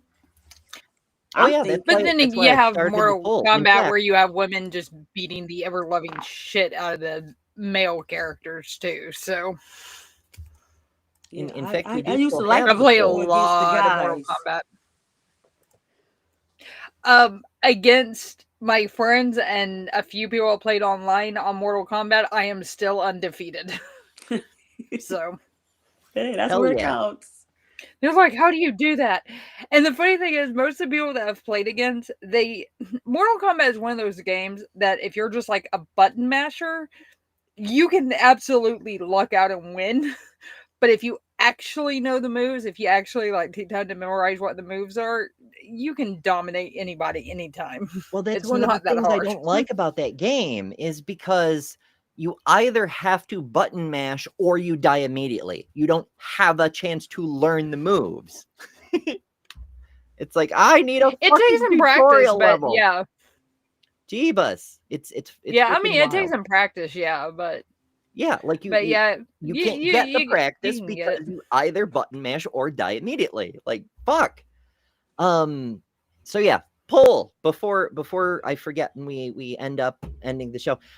Favorite flavor of game, not just video games. 8% said casino games. Huzzah, gamblers. 20% said tabletop or TCG. So hooray.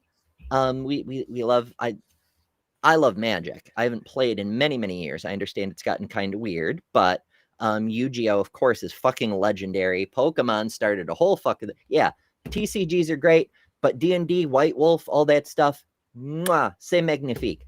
25% said the latest hotness, GTA 6 or Call of Sniper 7, whatever the fuck. I don't even know. Doom 4, maybe, I don't know.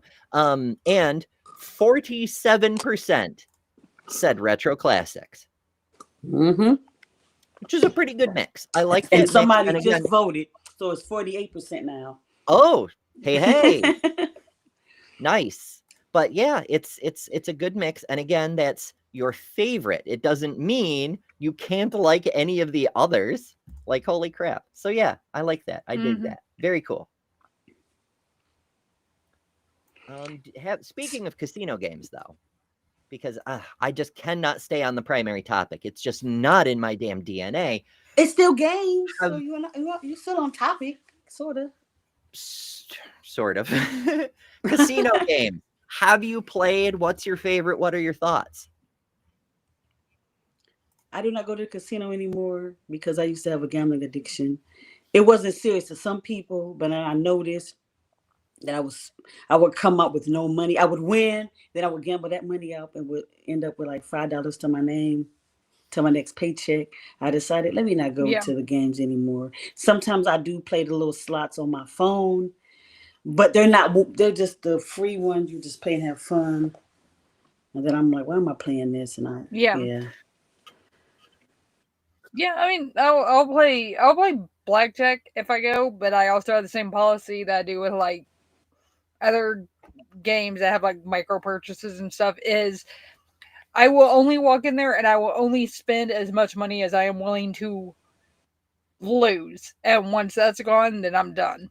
Just because you're paying for entertainment. That's essentially what you're doing. You're Yeah. paying for the entertainment. Yeah.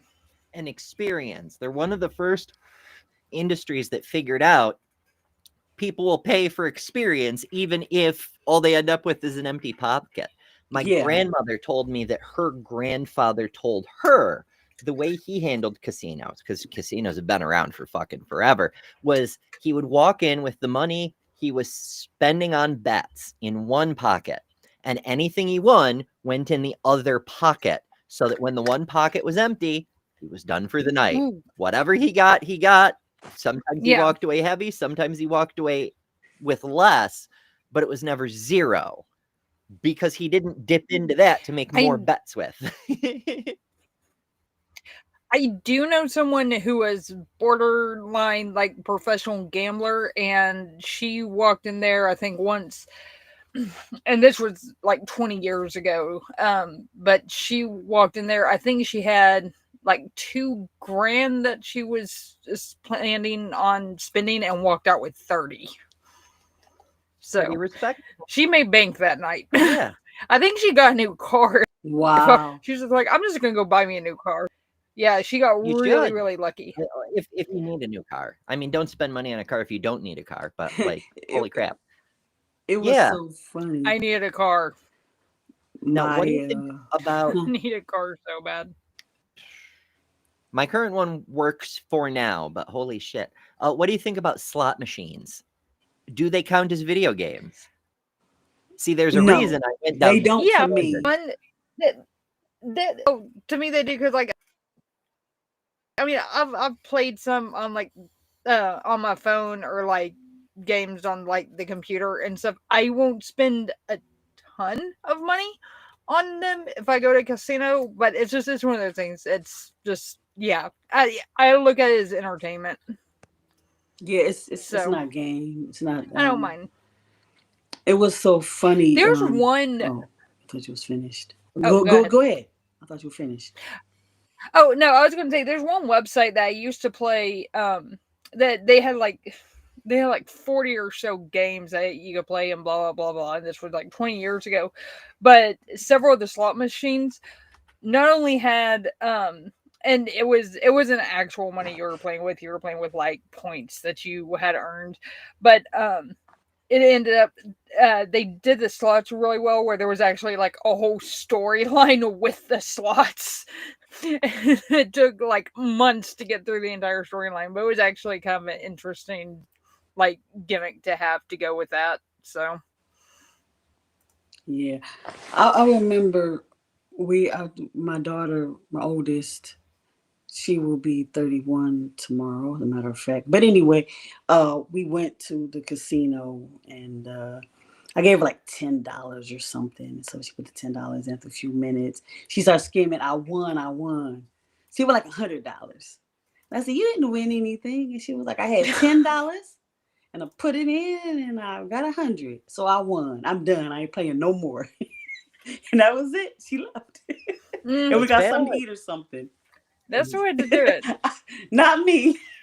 I still play. If I put $5 more in, I'm gonna just $5 more. It was like, okay, that money gone. Then $5 more. So the money I won is gone. Yeah, for a while, I did professional gambling, and one of the things was not only did I have a set amount to control the maximum amount I would lose in a session, I also had a set win goal. Like at the time, this was like several layers of inflation ago, and $50 was a pretty decent amount of money. It was $50. I would walk in with $50, and once I was up $50, I was done. That was my work for the day. More would be nice, but I know how my brain works. If I try to like make my whole roll for the week so I don't have to worry about losing on other days, it's going to go badly. So once I hit my win threshold, I was done for the day. And I only missed it on one day once ever. And that's the roll of the dice. So, yay. Now we talk about gambling. There's Oh, go ahead. When we talk about gambling, it's one game. Serious business. Texas Hold'em. They don't be playing with that game. That's a serious game right there. I don't know. I mean, the money Texas can be Hold'em. quite large. I tried There's to a play it. $1 I million wasn't profit. good at it. But Make a lot of money though ooh, they with be Texas playing. Hold'em, but it's That like they consider you've that- got they- to be able to bluff they like consider nobody's that a sport, business. though. It's actually on the sports shows and stuff. Texas Hold'em games. Oh, Because yeah. There's an ESPN and yeah, I channel get that it's covers it. gambling. But like there is some skill involved with it because you've got to be able to know when you have the cards and know when you don't, and then on top of that, you've got to be able to bluff the hell out of everybody else. So there is at least some actual skill involved with it. I don't know. I mean, there's some skill, yes, and it's a bit more viewable. It's better for TV because the audience can see some of the shared cards, right? But as far as like skill, I feel like original flavor poker is much better because you're working with all your own cards instead of sharing cards. Like, I don't know. It's probably just me. I'm just biased because of my own old ways and so forth. It's just a thing. But yeah, you can turn anything into a sport if you make it a tournament, right? Yeah. Like StarCraft 2, for example. Old video game. It's like 15 years old at this point or something. And yet there are tournaments that range from like $400 prizes to, 6 figures, possibly more. I don't know. And this is one of the smaller esports compared to some of the games that are out there. And you could win 6 figures in a tournament. And whether it's poker, whether it's that everybody puts in their entry fee and then they do whatever the game is, and the winner gets the shit ton of money. Now it's not gambling, it's a tournament. Yeah. It's pretty neat. I also because stuff like blackjack is not going to do well on TV. No, not at all. Hit me. Hit me. I mean, you could. Blackjack is not. I don't know if it's just because like I'm really good with keeping track of like stuff, but like yeah, I mean I've won a decent amount at blackjack before, so it's just especially with blackjack you have to quit when you're ahead. Yeah, well, or they will take all their money back. The thing with blackjack is it's an autistic game, right? Because like there's a couple of rules that have to be in a prioritized fashion, and if you follow them, you win. If you don't, you lose. It is literally that simple.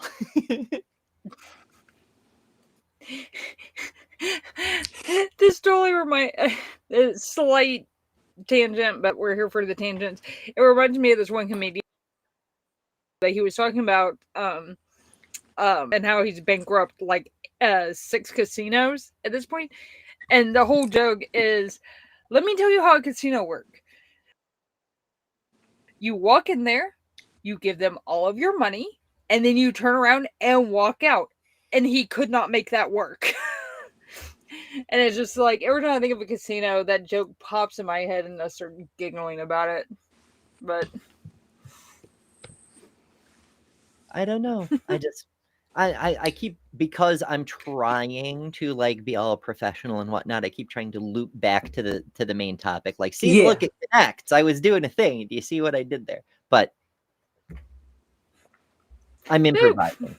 I also know how to improv. It's one of my many skills. Sometimes I'm not so great at it, but sometimes. But that It is yes, that's a tangent about the tangents. It's a meta tangent. It's a tangentception, if you will. But that's a movie reference, not a game reference. So A tangential tangent. yeah. Oh, it was on It's topic, on it's topic. new. It is about games, but I remember when I was a kid, my house, I stayed with my grandma, my mother's side, and my mom and stuff. But then I would go to my dad's side. My home, we could play with deck of cards. My grandma, my dad's side, no. We had like Old Maid and actually Go Fish. Actually had fish. It was not like a deck. We could not play with the actual deck. It was funny though. But yeah, they said kids should not play with cards. So we like old maid and stuff. War. It was actually deck of cards that was for that purpose. I played a lot of War, yeah. But yeah, we could not play with actual deck of cards till we got older. That was funny. You ever try playing cards with a tarot deck? Because that's what tarot decks were originally for. Yeah, that's what. Yeah. Now, Dr. Ben collects tarot cards and stuff for collection because we went to a couple Korean stores and she bought a couple. He bought a couple, but yeah, that's there's some beautiful out there. Yeah. Mm-hmm. There's a mermaid deck that I want, which of course, like, I don't believe in the whole tarot thing, but the cards are really freaking cool. So one of the photography projects I never got to finish because I never got enough models to do it with was to do a tarot deck of actual photographed models doing the thing. Oh, that would have been awesome. Exactly. Yeah. I had so many projects like that. Like I had another one that was the Greek pantheon, but modernized. Like one person who did sign up is he wanted to be Poseidon, and he was going to do Poseidon walking along the ocean shore, like picking up garbage and crying, because that's what Poseidon, it's where the world is, like that sort of thing. What the gods would feel if we updated them to dealing with the bullshit humans have got going on today. Because dealing with humans bullshit, despite the fact that the gods ignored us and used us like chess pieces in the old Greek and Roman pantheons, that was their whole thing. Is they did nothing with all the other stuff. It was the bullshit with humans always.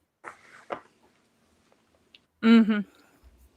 So in a way, we are the game for the gods. We're the game the gods play.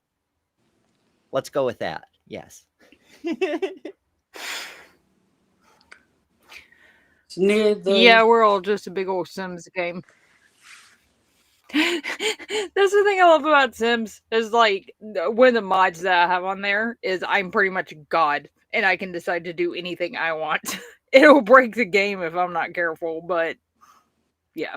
Cheat codes. It's fun I'm playing surprised God. I didn't think of it when we were talking about Doom, but like, so I played Wolfenstein 3D, which was the predecessor to Doom. It was the same sort of thing, except you were in like 1930s Germany, trapped in a castle with like machine gun cyborg Nazis and and it was amazing. And it was fine because these Nazis were doing unethical experiments on human beings, and they were Nazis, and therefore it's fine to kill them. And so it was a game with lots of bloodshed that no one could have a moral issue with, right? And then Doom came out, and it seemed to be like the same thing. Like they were coming right up to the edge of trolling the Christians that were getting all worked up over video game violence and even Satanism, satanic panic in video games when they came out with the original Doom. Because there were demons in it, but your job was to kill the demons, and the Christians couldn't really have a problem with that. So, it's anti-demonic, if anything. And because I played Wolfenstein, I knew a bunch of the cheat codes from Wolfenstein, and most of them worked in Doom. And the ones that didn't, there was a different version for Doom. And so it was Oh, it was so fun running around murdering demons and then suddenly slipping sideways into a wall and just clipping through the wall. I mean, God mode was great. Being Yeah. a sneaky, omnipotent bastard was much more fun. Unlimited ammo. That's like barely even a cheat code. It's like, I just don't want to fuck around with ammo, you know? Oh, Yeah. Exactly. I don't know. Maybe it makes me a bad gamer, but I always loved cheat codes. Like, I wouldn't use them all the time. I understood a game was more fun if you Yeah. played it the way it was designed. But like the ability to not, I mean, that was built into the game. It's Yeah. part of the game. Someone programmed that cheat code. So to not use it is to not fully play the Sometimes, game either. yeah, sometimes you just and kill everything and not have to worry about ammo or your life or anything else. You just want to run through there and take care of it all. Mhm. So, I still remember some of them. The Secular Feelinist mentions one. IDDQD was, I believe that was the invincibility code, or maybe it was the unlimited ammo. ID, one is for Doom 1, one is for Doom 2, but it was something like ID SPISPOPD. I believe that was the walkthrough walls code, probably for Doom 1, and it was different on Doom 2, but I can't quite remember. It's been a while. But it's weird how some things like that stay lodged in your memory. Like, I still remember my childhood phone number because I had to memorize it so I could give it to the school nurse if she needed to call, that sort of thing. But like, my own okay, I know my own phone number because I have to type it into every fucking website I sign up for. But like, actual phone numbers, no. we I know don't the do ones that. that I need to know, like my mom and my children. That's all I need to know. In case something happened. And then it's We so really funny. should. Because like, okay, so as many of you know, I got attacked shortly after the inauguration. And one of the reasons I'm still alive is because I blocked the fucker's weapon with my phone, and it killed my phone. And so, I mean, how could I call anybody? Like, not only did I not have a phone, but once I got access to a phone, when I got to the hospital, I couldn't look up anyone's phone number. I knew my own number, and that was it. You know, I'm like, I can't contact anybody until after I get out and get a new phone. Fuck. I just don't understand. The only people's phone numbers that I know off the top of my head is I know mine, I know my mom's. That's what I'm saying. And I still remember my dad's from, like, my dad died 5 years ago, but I still remember his phone number. But it's just because we've all had the same phone number for 20 some now. Yeah, I know my kids and my mom's. But I love that we're getting cheat codes in the chat now. Like all the various cheat codes. It's a shame that it's just about time to wrap up, because like we could now that we're 2 hours in and only the really dedicated people are still watching, we could like list off every cheat code for every video game and make it a resource for the whole internet. Who watched this far? Anybody remember Game Shark for PS2? The what now? The what? Game Shark for PS2. It was like basically you got the Game Shark and it. I don't remember that. No. Yeah. Yeah, it was like ultimate cheat codes for like every game that there was. It was awesome. I think of it now sort of like those websites with mods where you can like grab add-ons and shit for every video game. Like, I don't know, just for example, because I was just talking about it earlier, StarCraft 2. There's a mod that lets you play as the StarCraft 1 races, because they're the same races, but they had like different powers and shit. And some people prefer the old ones, so there's a mod for that. I used to play the Facebook Farmville Mafia Wars. I was big on those games. And they used to have Mafia like different Wars. Pages that had the cheat codes, and you'll put it in and then you'll jump up to 10 levels in the game. Expansion packs. The original SimCity. There was a code for like $10,000, but you could just spam the code until you had like as many digits as there were. Yeah, exactly. Oh, I remember Sim Earth was one of my favorites. It was between SimCity and SimCity 2000. And everybody forgets, but it was a great game. I mean, it was low resolution. You got the whole Earth the same way you did the whole city with SimCity, and you started from the beginning. Let there be light. And your job was to help nurture life until it developed intelligence, and then try to steer things so that they wouldn't destroy themselves with a nuclear war or environmental cataclysm. And you could drop a meteor on them anytime you wanted to if you wanted to restart. But the win condition was you got them all the way into space age, and they decided their home planet should be a nature preserve, and they all get the fuck out. It's the kids grow up and leave the fucking house. And then you could keep going and see how many more species you could get off into space before the sun exploded.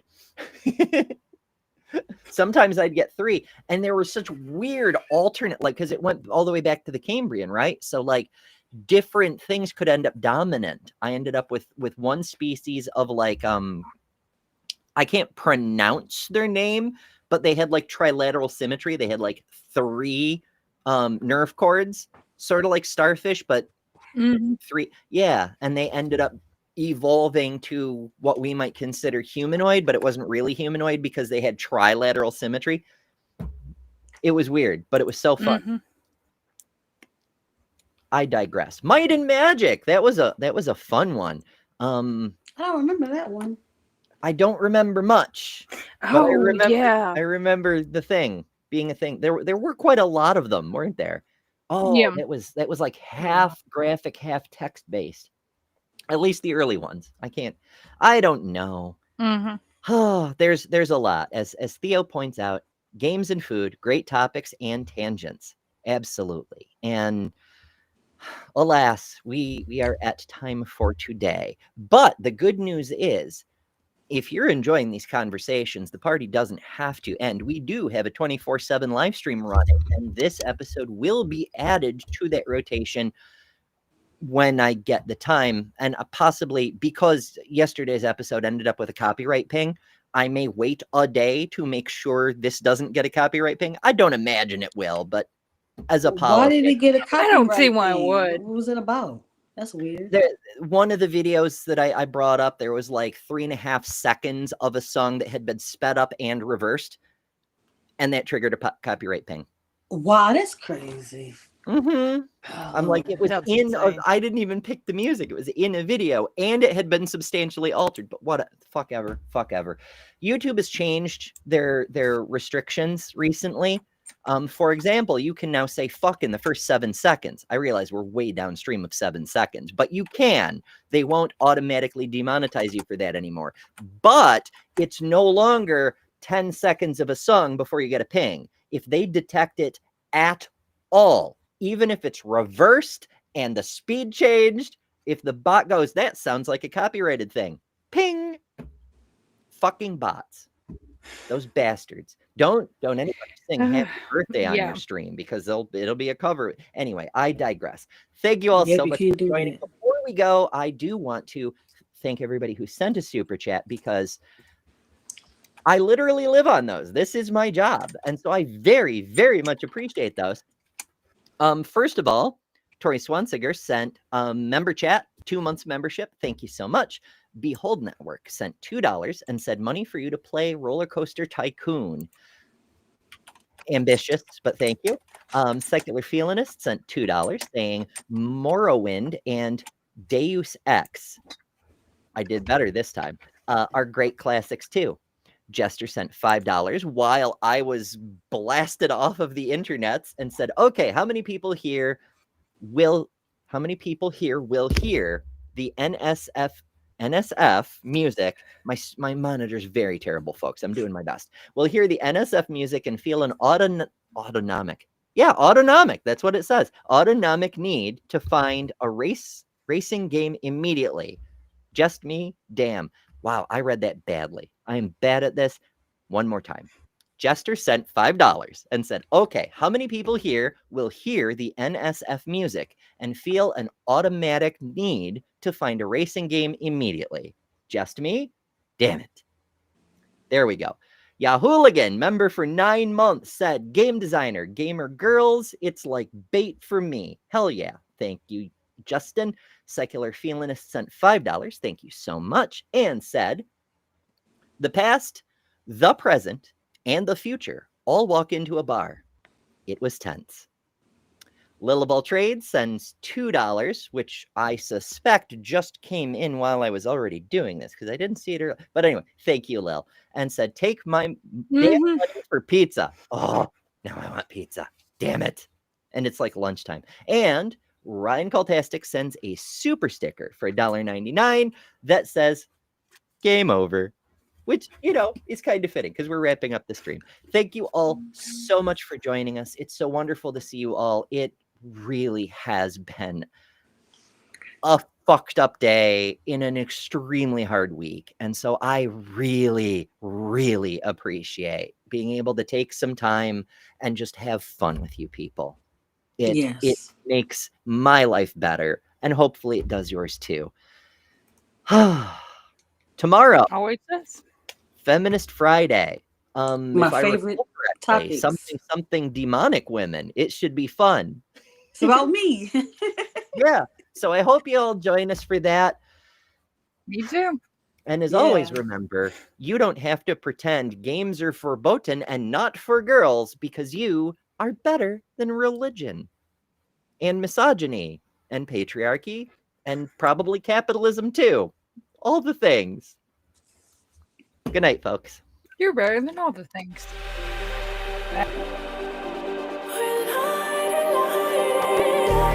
Just like a spark that's breaking out. Can't make a stop, can't turn back now. We know that there's no room for doubt. No, we can't turn back now. I see danger in your eyes. I played the wrong closing credit. Yeah, I was like, you did not put your membership stream. I was about to say told that. you it's a freaking day. I noticed, and then I'm like, I'm not going to interrupt the thing. I'll just let's do it right this time. Thanks to all the supporters. As I said in the thing, I appreciate it. All right, here we go. Laters. Later. Thanks to all our patrons and top-level members for September.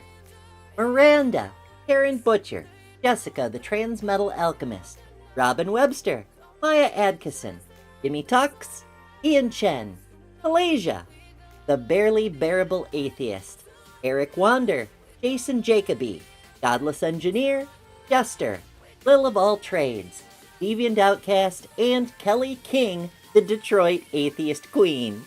And you can add your name here next month by signing up at patreon.com/betterthanember or by joining Emberships here on YouTube at the Cinder level, which also includes all the custom emojis, tons of member-exclusive content, member-only live streams, and a bunch of other stuff. I deeply appreciate all the supporters who keep this channel going. Thank you all so much. Because of you, we're building a wonderful community that I'm very proud of.